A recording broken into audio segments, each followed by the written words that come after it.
Thank you. I appreciate you guys. I'll get right into it. Our time is scarce.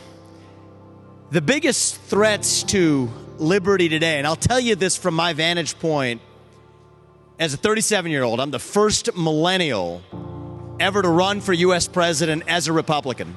Thank you. I appreciate that. And I'll tell you this as a member of my generation, the threats to liberty today are different than they were back in 1980. Back in 1980, it was the administrative state. Ronald Reagan came in to clean that up. That's fine. That's 1980 stuff. Today, the threats are a hybrid of government power and private enterprise that together are able to do what neither one could do on its own. The government not suppressing speech directly, but telling social media companies to censor speech through the back door that the government could not censor through the front door under the Constitution. Can't get the Green New Deal through Congress, no problem. We will instead use financial institutions to get every bank in this country to sign a climate pledge to stop lending to Alaskan drilling or fossil fuel projects instead. Use the same agenda through the back door. We now see that pattern repeating itself with Bank of America turning over data on who withdrew money from their ATMs in places like Washington, D.C. around January of 2021. That is the real threat to liberty and prosperity today. And the common thread that ties all of those things up is fiat money itself. That is exactly how the government is able to use its hybrid of power with the big business in this country to be able to get done through the back door what it couldn't get done through the front door. So one of the things I've said in this presidential campaign is that we will make the 2024 election a referendum on sound money in the United States. Thank you. I appreciate that. And the reason that I'm here is that I need you guys in order to do it. I'll tell you why. What I've said is I'm in this to actually put the Federal Reserve back in its place, to restore the single mandate of stabilizing the U.S. dollar as a unit of measurement. Abandon the dual mandate, trying to play financial god, hitting two targets with one arrow, in the end hitting neither, inflation and unemployment. You think about stabilizing the dollar's as volatile as it is. If the number of minutes in an hour varied as much as the dollar does, none of us would be here at the same time. We'd be walking in and out. Well, guess what? The dollar, when it's as volatile as it is, that's a headwind for economic growth in this country.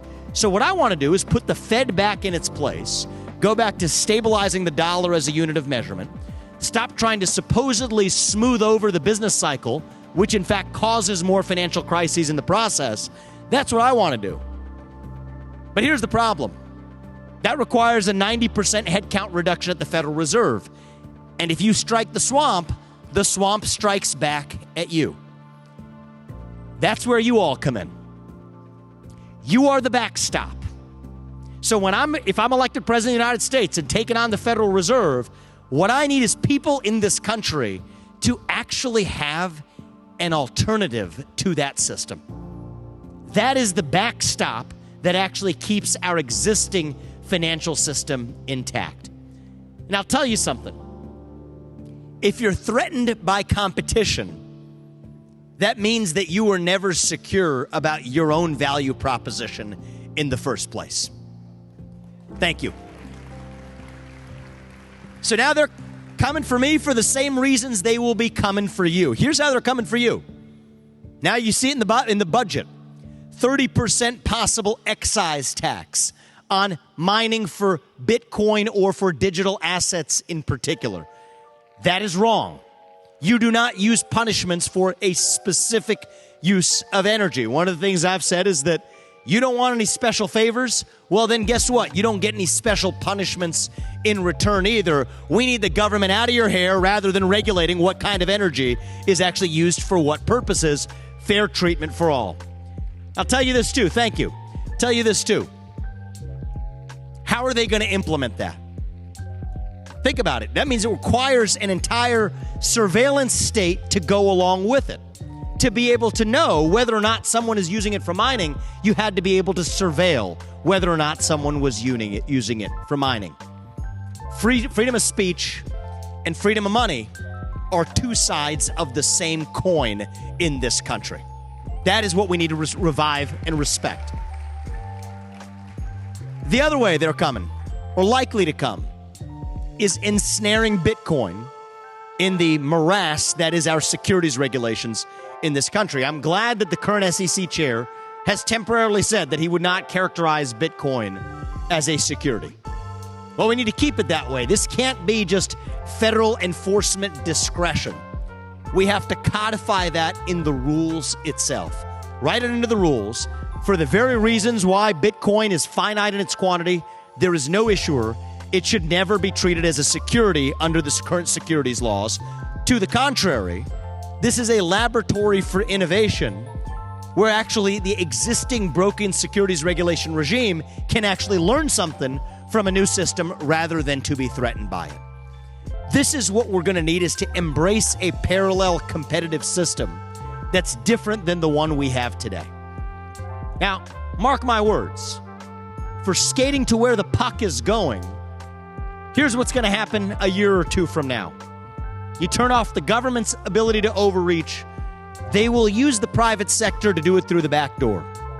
Companies going public, listing publicly now.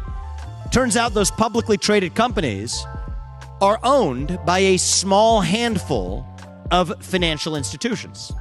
Institutions like BlackRock, State Street, Vanguard, that today are using the money of everyday citizens to tell companies like Chevron to adopt Scope 3 emissions caps, or companies like Apple to adopt hiring policies that the company didn't want to adopt.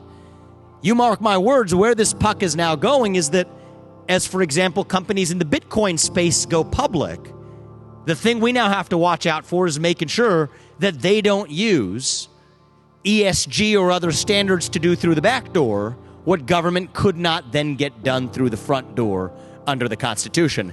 That's the new frontier. And we need to be alert to it. Central bank digital currencies are the mechanism for enforcing that social credit system. We need a president who is going to stand by with a spine saying that we will have zero tolerance for seeing that move forward from the federal government. Need to keep it ultimately in the hands of the people. So this is what we can create, is a parallel alternative system where, you know what, you don't get any special favors, you don't get any special punishment in return. Competition actually breeds innovation.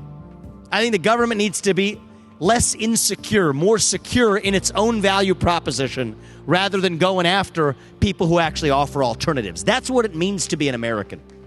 We're the pioneers. We're the explorers, the people who will chart a new course in whatever direction is given to us. I'll tell you, Thomas Jefferson, he would have been mining for Bitcoin if he were alive today. I have little doubt about that. He invented the swivel chair while he was writing the Declaration of Independence. That's what he would be doing, swiveling in his chair with his, let's just say, wig, white wig, whatever they have, laser eye, Thomas Jefferson. We should make a portrait of that. That's an American embodiment. It's who we are as a people. And it's not just about America. We can learn from other countries doing this well. El Salvador, at this conference, announced 2 years ago that it would accept Bitcoin as legal tender. Look what's happened in the meantime. Crime is down over 99% in that country. The murder rate is down over 99%. You want to know why? It's because of Bitcoin? In part, it's because it reflects a national self-confidence. A nation that is confident enough to actually accept competition to its status quo is a nation that's confident enough to take on its own greatest challenges at home as well. We can learn from the countries that have already done it, bring that back home here. Think about one of the big risks that the next president of the United States is going to face. The risk that China invades or annexes Taiwan. The key challenge is, how do we actually preserve national autonomy in places like Taiwan without actually going to war with China? I'll offer an unconventional idea for you. I think the widespread use of Bitcoin by the Taiwanese people will make Xi Jinping think twice before he goes for Taiwan because there's no central node of capture. These can be the American exports, right? We should be the home of financial innovation, of actually self-confidence that says that, you know what? If you have a system that challenges the status quo, we're confident enough to actually embrace that rather than to reject it. So the reason I'm here is to tell you that if I'm elected president, my focus is on reforming the Federal Reserve. But we're not going to be able to do it without an actual alternative that serves as a backstop on that broken administrative state as it exists today. And that is where you all come in. Keep doing what you're doing. I will keep the government out of your hair, and that's going to be good not just for Bitcoin or for you all in this room. That is going to be good for our country. What we need to do, thank you, is in the Republican Party now, these issues are beyond the pale of discussion. There's this thing called the Overton window, what you're allowed to discuss in polite company. In the polite company of the Republican Party, these ideas are far outside the pale. In this campaign, we're driving a truck through that Overton window, blowing it out wide to be able to understand the root causes of what many Republicans complain about, right?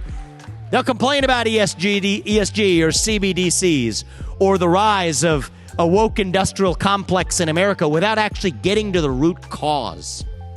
We can complain about the symptoms all we want. We're not going to address the cancer until we address the root cause itself. And the root cause of a lot of our economic stagnation and then the cultural stagnation that comes along with it is actually the abuse of fiat money itself. And if we restore the dollar as a stable unit of measurement, take a basket of commodities, peg the dollar back to it, we go back to 4+% GDP growth in this country, just like we had back when the dollar was on the gold standard before 1972. If we can't go back to that, we're going to move back to a future where at least the dollar is stable, Bitcoin can thrive, there are alternatives to the system. If the Fed refuses to reform itself, that puts me in a position to hold their feet to the fire. The next step for me, thank you. The next step for me, January 2025 is when the next president takes U.S. office. But the next step is actually August of this year. 3 months from now, the first Republican primary debate that we'll be having. Right now, these issues are beyond the scope of what the Republican Party cares to discuss. What the Republican current establishment considers the important issues. Fiat money and the problems associated with it are not on the list. Reform of the Federal Reserve is not on the list. Bitcoin certainly is not on the list. What I want to ask you to do is to help me and put me in a position to elevate to the forefront of the Republican primary debates the issue of sound money and Federal Reserve reform in this election. That first debate is in August of this year. Thank you. And you know who gets to decide what issues make it to the forefront? You all do. I'm actually here to tell you today that the secret standard that's been shared with all of the candidates is in the Republican Party, you need 40,000 unique donations. It can be $1, but 40,000 unique donations to make it onto that debate stage. We've already met the polling thresholds. We're at a little over 35,000 as of today. The reason I'm here is that I want the Bitcoin community to be the one that pushes me over the line at 40,000. You guys put me in the position, we will actually raise the issue of sound money at the forefront of this Republican primary process, at the forefront of the 2024 presidential election. That QR code takes you today, I'm pleased to announce, that we're the first GOP campaign in this cycle to accept Bitcoin as a unit of currency for donations. And the first GOP candidate ever to use the Lightning Network to do it. So we're at over 35,000 now. You take a dollar's worth of Bitcoin, pull out your phones, go to that QR code now. You push us over 40,000. You do your part. come August, I will do mine on that debate stage all the way through January 2025 when we restore, finally, a system with actual integrity, puts meaning back into what it means to actually hold a dollar. And part of what's going to allow us to do it is bringing healthy competition to the dollar itself. Get